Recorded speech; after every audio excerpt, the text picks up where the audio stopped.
Para la entrevista, y hoy hemos invitado a Arnaldo Otegi, secretario general de Euskal Herria Bildu. Egunon. Egunon. Bueno, ayer se reunió la mesa política de H. Bildu con el caso Cerdán sobre la mesa, entiendo. ¿Qué conclusiones han sacado hasta el momento? Bueno, nosotros ya emitimos una nota en los primeros momentos de que se conoció el informe de la UCO y ayer volvimos a reiterarnos un poco en las siguientes reflexiones, ¿no? La primera es, creo que nosotros tenemos una cierta autoridad, entre comillas, dicho desde la más absoluta humildad, en términos políticos para hablar de los casos de corrupción, porque somos un movimiento político con 0 casos de corrupción. Y por lo tanto nadie tiene dudas de cuál es nuestra posición al respecto. En segundo lugar, yo creo que hay que plantear también una cosa que creo que los ciudadanos tendrían que tener en cuenta. Nos oyen hablar en muchas ocasiones del régimen del 78, es que la corrupción es consustancial al régimen del 78. Y ahora nos hemos despertado con estos casos, pero es que si uno repasa la historia política de los últimos 40, 50 años en el Estado español, esto es permanente en las formaciones de gobierno que alumbraron la transición, tanto el PSOE como en el PP. Dicho de manera más simple, es que tienen al rey exiliado por un caso de corrupción. Es decir, que esto es consustancial al régimen del 78. En tercer lugar, creo que nosotros tenemos que ser muy exigentes en términos de depuración de todas las responsabilidades que haya que depurar y desde luego nosotros no vamos a coadyuvar a que estos casos se repitan, se mantengan o tengan algún tipo de protección en términos políticos. Y creo, por último, que esta es la reflexión de la mesa política. Ayer escuchamos a Sánchez decir que el PP son peores y que eso se va a demostrar. Creo que hasta ahora había una especie de interés común en el bloque que se ha llamado de investidura de pensar que efectivamente la alternativa es peor, pero creo que eso ya no vale. Eso ya no sostiene la acción de gobierno ni sostiene la legislatura. Pero dicho esto, y como conclusión final, lo que yo quisiera apuntar es una cosa. Aquí ya no hay un debate sobre si va a durar, desde nuestro punto de vista. El debate no es si va a durar Sánchez, si va a durar la legislatura, si va a durar cuánto. El debate es que aquí hemos dicho en muchas ocasiones que hace falta un bloque con un programa y un propósito. Eso no ha existido y desde nuestro punto de vista, si no hay una depuración hasta el extremo, con medidas concretas que permitan depurar los casos de corrupción si los hubiera, pero si eso no viene acompañado de un programa político plurinacional que acepte un modelo de Estado diferente y que haga lo que no se hizo en la transición en el 78, pues difícilmente estaremos haciendo el debate que necesita el país, que necesitamos los vascos y las vascas y que necesita el Estado. Nosotros lo vemos por ahí. ¿Hasta dónde se tienen que depurar las responsabilidades? Hasta el final, hasta el final. ¿El final es Pedro Sánchez? No lo sé, porque de momento estamos frente a un informe y veremos hasta dónde se sustancia. Pero yo repito, yo lo digo con todos los respetos, porque al final Sánchez es el presidente del gobierno del Estado español. Pero quiero decir, desde mi punto de vista, haríamos mal si haríamos el debate, si es Sánchez o no Sánchez, es qué quiere hacer el PSOE en los próximos 10 años, dónde quiere situarse. Yo sé que hay una operación en el PSOE que no tiene nada que ver con esto, o tiene que ver, no sé, eso que cada cual saque las conclusiones que considere oportunas, de devolver al PSOE a donde ellos creen que tenía que estar, que es la operación que lideran pues Felipe González, Paje, el PSOE de la transición. Y entonces yo creo que al PSOE le ha llegado el momento perdón, de hacer ese debate. Y el debate en profundidad es, aquí hay una hipoteca que se levantó en el año 78, esa hipoteca empezó y dio pie a lo que fue una transición en la que la corrupción ha sido una constante. Repito, el monarca está exiliado por un caso de corrupción, los casos de corrupción han afectado a todo el mundo, entre otros, salvo a H. Bildu, y por lo tanto el debate es, en términos políticos, qué se quiere hacer con ese Estado y si ese Estado es capaz o no de abordar un proceso de reforma democrática, que es lo que no hizo en la transición, que afecta, entre otras cosas, a la aceptación de la plurinacionalidad, de las naciones sin Estado, del derecho a decidir, etc. Esta es la única solución en términos políticos que nosotros vemos, que hemos venido repitiendo a lo largo de estos meses. Hemos insistido en la tesis de que no existía un bloque de investidura con un propósito claro, y si no existe programa político con un propósito claro, pues las razones para sostener o mantener las cosas pues decaen. Pero el debate que plantea no es nuevo, ni el planteamiento. ¿No introduce un salto cualitativo esta información sobre Cerdán? ¿No hay un cambio en la relación que H. Bildu puede tener con el gobierno? En estos momentos el cambio sustancial es decir, la idea de que esto se puede sostener diciendo que los otros son peores ha decaído. Esto ya no vale. Pero no vale no solo para los próximos meses o los siguientes 2 años, no vale en términos estratégicos. Es decir... ¿Eso qué quiere decir? ¿Que no se confíe? Que no sé. ¿Que no se confíe? No, pero no es una cuestión de dejar caer o no dejar caer, es una cuestión de... Vamos a ver si aprovechamos la oportunidad para hacer el debate que nunca se hace en ese Estado y que nunca hacen determinadas fuerzas políticas, que es... este no es un problema personal de 2 personas, es un problema estructural, es el problema de un régimen y, por lo tanto, aquí hay que decidir qué se quiere hacer. Si volver a la vieja inercia de los pactos de Estado PP-PSOE, si volver al viejo PSOE, que es el PSOE de los pactos de Estado, el PSOE de la unidad de España, el PSOE del no reconocimiento, o se quiere hacer un PSOE que gobierne en parte de otra manera con otro modelo territorial. Y yo creo que este es el debate de fondo. O sea, el pulso en el fondo es ese. Claro, en estos momentos no sabemos hasta dónde pueden llegar las informaciones. Yo creo que nadie lo sabe, salvo la Guardia Civil. Quien sea el director de las filtraciones que comentábamos hace unos minutos. Si llega a tocar el partido, la financiación, ¿ahí establecerían una línea roja? Yo creo que en ese caso, de todas formas, esto para que se sustancie suele pasar mucho tiempo y ya sabemos. O sea, yo creo que independientemente de que eso sea así o no, el PSOE debería ser consciente de que ya en esta situación ha habido un cambio de pantalla. Pero ha habido un cambio de pantalla no en términos de decir esto cambia sustancialmente, es que esto ha cambiado sustancialmente. Es que ya el argumento principal que hacía de argamasa para poder sostener pues una especie de gobierno que también ha hecho cosas en positivo, también para el pueblo vasco, pues ha decaído, porque la narrativa de que todo esto formaba parte de no sabemos qué estrategia, pues ha decaído en parte.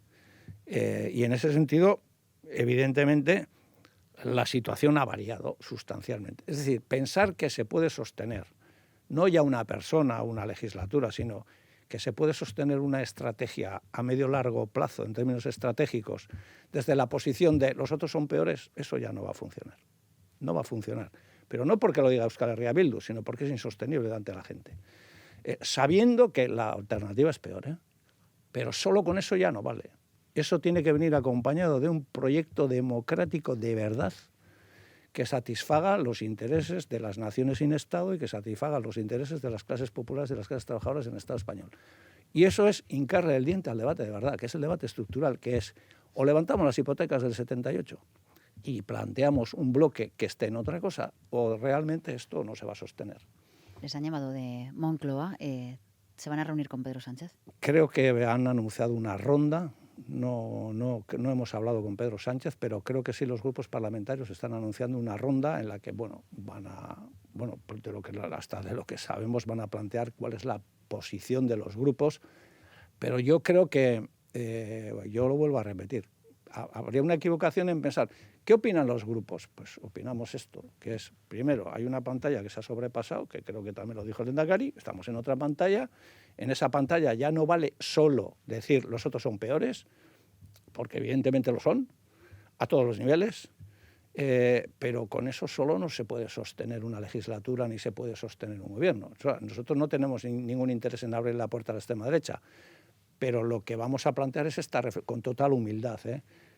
Creo que también hay que transmitir una especie de tranquilidad y serenidad a la gente. Es decir, si de esto somos capaces de habilitar un programa realmente democrático para el Estado y para nuestro país, para Euskal Herria, pues veremos. Pero tenemos muchas dudas de que eso sea posible. Pero no hay más solución que esa, hincarle el diente y agarrar el toro por los cuernos. Sobre la información del informe de la UCO sobre Santos Cerdán, ¿le ha sorprendido? Porque algo conocían a Cerdán. Me ha sorprendido porque yo no es que le conozca, mucho, pero tengo el suficiente conocimiento para que me haya sorprendido, porque además todo el mundo que le conoce entiende que la vida que lleva Santos Cerdán no es una vida tampoco excesivamente desordenada. Es decir, que me ha sorprendido enormemente. Y me parece que el presidente en su primera comparecencia dio por bueno el informe de la UCO. Yo ahí comparto con Aitor Esteban que a mí también me sorprendió, porque al final es un informe y habrá que demostrarlo, aunque parece que el informe es bastante categórico, ¿eh? Eso es lo que dice todo el mundo, yo no lo he leído, pero todo el mundo dice eso. Pero sí, pero al final a mí hay una segunda derivada que me preocupa mucho. Todas estas cosas al final, y antes he hecho gala de que Euskal Herria Bildu es una formación política que no tiene casos de corrupción, pero el problema de todas estas cosas es que al final instala un marco, que es el marco de que todo el mundo es igual y todo el mundo roba. Y eso favorece, ya sabemos a quién, que es a la extrema derecha, porque aquí algunos están jugando, pero quien va a salir fortalecido de todo esto probablemente es la extrema derecha, que dice aquí todo el mundo es igual, porque ya se anuncia que en mayo del año que viene van a salir sentencias contra el PP, etcétera, etcétera. Y yo vuelvo al original, y es, la corrupción es consustancial al régimen del 78. El régimen del 78 instaló un marco político. O le hincamos el diente a ese debate y decimos, aquí lo que hay que cambiar es, y lo que hay que levantar son las hipotecas del 78, o si no seguiremos con casos de este tipo pues permanentemente que han ocurrido pues, a lo largo del Estado, con una consecuencia muy peligrosa en este contexto histórico, y es, ¿eso a quién favorece en el fondo? Pues a las posiciones de extrema derecha, a las posiciones autoritarias, a las posiciones que dicen aquí lo que hace falta son liderazgos fuertes, a los que no les duelan prendas, tomar determinadas medidas, etcétera, ¿no? Permítame regresar a la figura de Santos Cerdán, porque se le ha situado siempre como interlocutor Sí. de Euskal Herria Bildu. No sé si, claro, apartado Cerdán de la relación con el PSOE, ¿quedan dinamitados los puentes o siguen manteniendo vínculos? Nosotros hemos mantenido puentes con el PSOE a lo largo y ancho de la historia, incluso en los peores momentos, ¿no? Lo que pasa es que ahora mismo, bueno, yo no tengo datos, pero yo me imagino que ahora mismo el PSOE es un partido en shock, es un partido que probablemente no haya tenido ni el tiempo suficiente para pensar lo que le está ocurriendo, y es un partido que tiene que tomar decisiones graves en poco tiempo. Me imagino que, entre otras, estará la sustitución de Santos Cerdán. Vamos a ver qué pasa con eso. Y nosotros, de momento, sí que podemos decir que es nuestro interlocutor en muchas ocasiones ha sido Santos, y que, desde luego, en estos momentos no tenemos una interlocución definida, porque, entre otras cosas, yo creo que le corresponde al Partido Socialista definir cuál quiere que sea su interlocución, ¿no? Uh-huh. ¿Y en Navarra el caso Cerdán le complica el futuro a Chivite? Pues vamos a ver qué es lo que ocurre, ¿no? Porque, curiosamente, UPN está haciendo hincapié en una obra concreta, que son los túneles de Belate, que lo que a mí me dicen es que no aparece en el informe de la UCO, y que creo que además se concedieron no con el gobierno de Chivite, sino con un gobierno anterior, pero no lo sé muy seguro, porque yo estaba en la cárcel en esas fechas. Vamos a ver lo que sale, pero evidentemente, bueno, no sabemos exactamente qué es lo que hay. Esto de las obras públicas es otro clásico. O sea, la corrupción de las obras públicas es otro clásico, no solo en Navarra, ¿eh? Esto pasa en muchos sitios, ¿eh? Y hay una cosa que sí quisiera apuntar que me parece interesante, que es, hemos visto cómo la UCO, la Guardia Civil, entra en los despachos de determinada gente, etcétera. ¿Por qué nunca entran en las grandes constructoras? Porque aquí parece ser que hay implicadas grandes constructoras que son de familias oligárquicas que hicieron dinero durante el franquismo y consiguieron grandes negocios. Yo nunca veo entrar porque hay alguien que se corrompe, pero hay un corruptor. Quien amaña los contratos puede ser gente que está en la política, pero quien los amaña con ellos son las grandes constructoras, las grandes o las pequeñas. ¿Por qué nunca entran en las grandes constructoras? ¿Por qué nunca hacen registros de las grandes constructoras? ¿Por qué nunca llaman a declarar a las grandes familias oligárquicas del Estado? Porque la corrupción es el estado natural del régimen del 78. Y entonces, lo que yo digo es, en Navarra no sé qué es lo que va a ocurrir. Que en Navarra hay un interés evidente porque este gobierno caiga, también es evidente. Pero nosotros lo que decimos es, si habría caso y habría casos de corrupción, nosotros vamos a ser muy tajantes en eso. Es decir, Euskal Herria Bildu se jacta de decir que no tiene casos de corrupción y de decir lo que dice y hacer lo que hace. Y nosotros no permitiremos, y no tenemos datos para pensar lo contrario, que ningún tipo de caso de corrupción que pudiera haber no se dirima en términos políticos y, si es caso, judiciales. Ayer creo que estuvo en Ajurianea en Sí. el homenaje al Lehendakari Garaikoetxea y a su gobierno. Bueno, hubo representación institucional y política de todo el país. ¿Era un debe con este gobierno? ¿Qué reflexión le deja ese emotivo homenaje? Bueno, yo creo que el Lehendakari Garaikoetxea se merecía este homenaje, porque, bueno, al fin y al cabo, independientemente de las diferencias que mantuvimos y que hemos mantenido durante tiempo, bueno, está bien reconocer a la gente que ha trabajado por el país, independientemente, repito, de las diferencias que hayamos tenido en el pasado y no tan en el pasado, ¿no? A mí me pareció bien que se haría ese homenaje. Dicho esto, sí quiero decir una cosa, el Lehendakari Garaikoetxea fue el lehendakari de 3 territorios siendo navarro, cosa que me parece que en aquel momento era importante. Y ayer me volvió a dar la impresión, pero es una impresión que siempre tengo en estos actos, de que está muy instalado en el marco mental de mucha gente que Euskadi somos 3 territorios.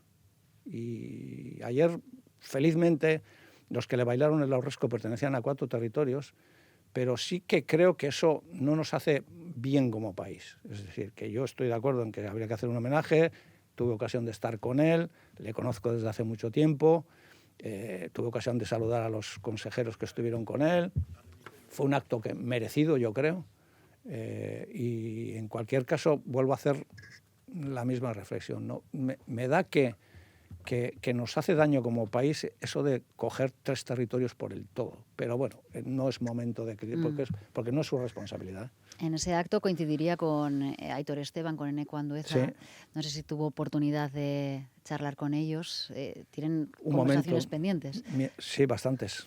Estuvimos un momento allí, pero nada, o sea, porque estuvimos sentados al lado y luego tuvimos ocasión de partir pues, con mucha gente, con el Lehendakari Pradales, tuvo Ibarretxe también, Pedro Miguel Echenique, o sea, bueno, mucha gente que yo conocía desde hacía mucho tiempo, ¿no? Y bueno, el ambiente fue agradable, pero creo que sobrevuela por encima de todo esta situación tan inusual y tan grave que está sucediendo.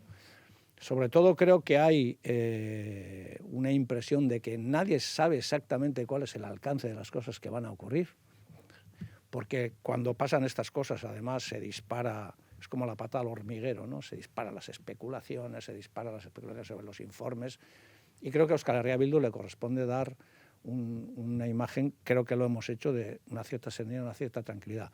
Muy contundente en los principios, que nosotros no vamos a tolerar que nadie plantee prácticas corruptas, pero muy responsable en lo político, es decir, la solución, entre comillas, a la corrupción, a todas estas cosas, pasa por un debate en profundidad sobre qué se quiere hacer con aquello que no se hizo en el año 78. Y esta es la posición que nosotros vamos a defender. Y entre los partidos vascos siguen avanzando para mantener esa ventana de oportunidad en Madrid que quieren que no cierre y poder plantear un avance en el autogobierno. O sea, nosotros ahora, voy a decir una cosa que hace tiempo que no digo, ¿no? O sea, cuando nos preguntan por qué somos independentistas, creo que cada vez tenemos que hablar menos. O sea, porque ¿qué futuro le queda al pueblo vasco? ¿Qué futuro le queda a las nuevas generaciones? ¿Cuál es nuestro futuro? ¿Nuestro futuro qué es? ¿Que nos gobierne el PSOE con estos casos, si no cambia? ¿O que nos gobiernen los fascistas del PP y de Vox? Este es nuestro futuro. Estos van a decidir qué van a estudiar los hijos, si podemos hablar euskera o no, si podemos decidir nuestro futuro o no, si somos una nación o no. Yo creo que esta es otra reflexión derivada de todo lo que está ocurriendo que vascos y vascas deberíamos de hacer. Es decir, ¿cómo nos protegemos de un ambiente que es tóxico y que cada vez es más tóxico, que no sabemos dónde va a acabar? Pues, entre otras cosas, teniendo un estatus de soberanía lo suficientemente importante como para que haya aquí, que no somos perfectos y perfectas, pero yo creo que la política vasca en los 4 territorios del sur es una política diferente, entre comillas. No vamos a decir que somos pero es diferente. Entonces, ¿cómo nos protegemos? Y entre otras cosas, para eso necesitamos otro estatus político que nos proteja de ciertas dinámicas tóxicas que van a permanecer en el Estado. Porque yo vuelvo a repetir la pregunta. Yo digo por responsabilidad. Ya no es una cuestión de si eres abertzale o no eres abertzale o si te sientes más... No, la cuestión es, nosotros vamos a dejar el futuro industrial del país, vamos a dejar el futuro educativo del país, el futuro de nuestra lengua nacional en manos de dos opciones que durante 40 años han incumplido el estatuto, han incumplido todos los pactos, que ahora han demostrado hasta la saciedad que tienen casos de corrupción. ¿Este es el futuro que nos aguarda? Pues yo creo que los vascos tenemos que hacer también un debate aparte, que es ¿cómo nos protegemos nosotros? O sea, ¿qué nivel de protección jurídica, política tenemos nosotros de todas estas inercias tóxicas que se están desarrollando en el Estado? Pues ahora mismo escasa. Entonces, ¿cómo hacemos ese camino de manera serena, de manera plural, etcétera? Yo creo que este es uno de los debates que tenemos que hacer entre los partidos políticos en el país, ¿no? Claro, pero ese debate lo tiene que hacer también con el Partido Socialista en Euskadi, y para poder avanzar en ese estatus que blinde de ese contexto tóxico lo tiene que pactar también con el Partido Socialista. Pero ese estatus forma parte de ese programa democrático que nosotros decimos que se tiene que poner en marcha, porque el programa democrático que levanta la primera hipoteca es España es un Estado plurinacional. Empecemos por ahí. Y si es un Estado plurinacional, naciones como la vasca tenemos derecho a un estatus de soberanía X, que tendremos que pactar entre todos. Nosotros quisiéramos la plena soberanía, pero habrá que pactarlo. Pero estamos asistiendo, por ejemplo, a la ofensiva que se está saliendo contra el euskera. Entonces, ya nos anuncian qué es lo que puede venir de la mano de la extrema derecha. Pues, para mí la pregunta es una pregunta responsable que yo me hago y que creo que se hacen muchos ciudadanos del país. Es decir, el futuro de este país, en todos esos términos que hemos planteado, ¿en manos de quién lo vamos a dejar? Y creo que el país necesita retomar el control. Necesitamos retomar el control de nuestras vidas personales y colectivas y de nuestra vida como país. Y eso exige otro estatus político. Si no, esto va a ser como el día de la marmota. Hoy estamos en un escándalo, pasado mañana estaremos en otro. Entonces yo lo que digo es, por responsabilidad, las fuerzas que somos mayoritarias en el país necesitamos darles seguridad al país. El país necesita recuperar el control. Y parte de ese control pasa por un nuevo estatus político. Nos quedan unos minutos y me gustaría hablar también de debates interesantes en la política vasca. Está la Mesa del Pacto por la Salud, que entran ya en la recta final y este mes debería sellarse. ¿Confía en que haya acuerdo? ¿Podría Euskal Herria Bildu planteárselo en el último momento? Dependerá de qué se pone encima de la mesa. Pero aquí hay una cosa que yo creo que ahora estamos en el debate, en el famoso debate de las privatizaciones, de la colaboración público-privada, etcétera, que creo que va a ser uno de los debates importantes. Nosotros al inicio de este debate dijimos una cosa que creo que hay que recordar. O sea, las políticas que han traído Osakidetza aquí no van a ser las mismas políticas que van a sacar a Osakidetza de aquí. Entonces, podemos hacer todos los debates del mundo, pero si hay políticas que se han demostrado fracasadas, si las políticas de privatización han debilitado la sanidad pública en estos 3 territorios, etcétera, habrá que hacer políticas alternativas. Y creo que, y lo digo con todos los respetos, en este tema como en otros temas, aquí en esta parte del país ha habido gobiernos durante 40 años de un determinado signo y una determinada naturaleza, salvo la excepción del PP-PSOE. Que han planteado unas determinadas políticas en términos económicos, sociales y de políticas públicas, que nos han traído hasta aquí. Entonces, yo lo que pediría es la humildad suficiente como para entender, las políticas neoliberales han fracasado, nos han traído hasta aquí. Las que hay que aplicar son de otro corte y de otra naturaleza, que son la de la defensa de lo público, la defensa de la intervención de lo público en la economía, etcétera. Yo ya sé que hubo una consejera en el gobierno de estos 3 territorios que dijo que eso era cosa de comunistas. Bueno, pero ahora va a ser ella la encargada de decir en qué se va a invertir el dinero público en determinadas empresas, que debe ser comunista. Entonces, yo lo que pediría es, con un poco de humildad, que todo el mundo entendiera, si hay una serie de políticas que nos han traído hasta aquí, hombre, no serán esas políticas las que nos vayan a sacar desde aquí. Y aquí hay una cosa que desde nuestro punto de vista es fundamental, es... Ya todo el mundo entiende, sin ser comunista ni ser socialista tan siquiera, que la economía, los derechos de la gente, la vivienda, la salud, son responsabilidad de la Administración pública. Y la Administración pública tiene que intervenir en las políticas sociales y económicas, porque lo otro ya hemos visto a dónde nos trae. ¿Y ese trabajo no se está haciendo en la mesa del Pacto por la Salud? Ahora creo que van a tocar este tema, que es el tema Mollar, y vamos a ver en qué posición está el Gobierno, porque hasta ahora la actitud, no digo de este Gobierno, hasta ahora las políticas... El consejero estuvo aquí hace unos días y confirmó que no se va a aumentar la participación privada en este y que cree que se podrá llegar a un acuerdo. Bueno, los desiderátums están bien, yo los aplaudo, pero eso hay que ponerlo en un papel y hay que ponerlo clarito. Es decir, nosotros, si eso es así y se hace una apuesta clara por la sanidad pública, estaremos ahí, pero tampoco vamos a firmar acuerdos que sean lo suficientemente ambiguos como para que valgan para un roto y para un descosido. Es decir, que nosotros vamos a hacer una apuesta clara por la sanidad pública en estos 3 territorios, también lo hacemos en Nafarroa, y creo que eso hay que ponerlo negro sobre blanco o blanco sobre negro, que no sé exactamente cómo se dice. Negro sobre blanco. Negro sobre blanco en un documento. Si eso es así, y creo que la sanidad además es algo que afecta al conjunto de los ciudadanos, pues nosotros estaremos en el acuerdo. Si no es así, no. Pero volviendo a reiterar la reflexión, que para nosotros es una reflexión simple, tú has planteado una serie de políticas de privatización en la sanidad pública que la han debilitado. La alternativa no es seguir privatizando la sanidad pública, es fortalecer la sanidad pública. Si eso no se entiende, pues difícilmente habrá acuerdo. Si se entiende así, habrá acuerdo. José Arnaldo Otegi, secretario general de Euskal Herria Bildu, nuestro invitado esta mañana. Eskerrik asko. Eskerrik asko zuei.